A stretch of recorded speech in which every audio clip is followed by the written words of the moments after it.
Paalala po mga kapuso, huwag basta-bastang bumili ng gamot, lalo na online. Sa Rizal, timbog ang isang babaeng nagbebenta umano ng gamot sa cancer na peke pala. Nakatutok si John Consulta, exclusive. Huli sa akto ang babaeng ito nitong Huwebes sa Angono, Rizal na nagbebenta ng peking gamot sa isang undercover agent ng NBI. Naka-icebox pa ang peking gamot nang ma-entrap ng NBI Intellectual Property Rights Division o IPRD. May karapatan po ngayong manahimik. Arestado po kayo sa violation po ng RA 9711. Ito po yung tinatawag na FDA law.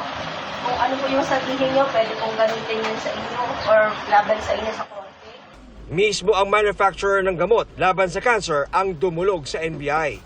After receiving the documents from the complainant, our operatives conducted test buy, communicated with the seller via social media.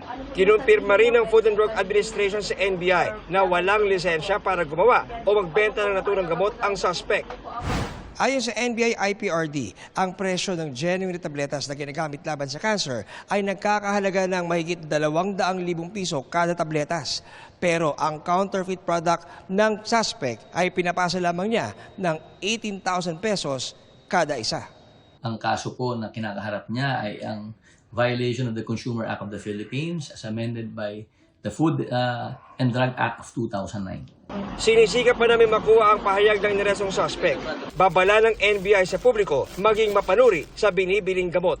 If the price of the item being sold is masyadong malaki ang discrepancy from the actual price of the medicine when you buy it from a legitimate source, isa na pong red flag yan. Nauna na nagpaalala ang FDA na huwag bumili ng mga hindi otorisadong produktong ibinebenta sa unofficial channels dahil hindi dumaan sa wastong pagsusuri ng FDA o ng marketing authorization holder para masigurong sumusunod ito sa mga pamantayan ng kalidad at kaligtasan. Sabi pa ng FDA, maaaring may mga sangkap itong magdulot ng panganib sa kalusugan. Para sa GMA Integrated News, John Consulta, nakatutok 24 oras.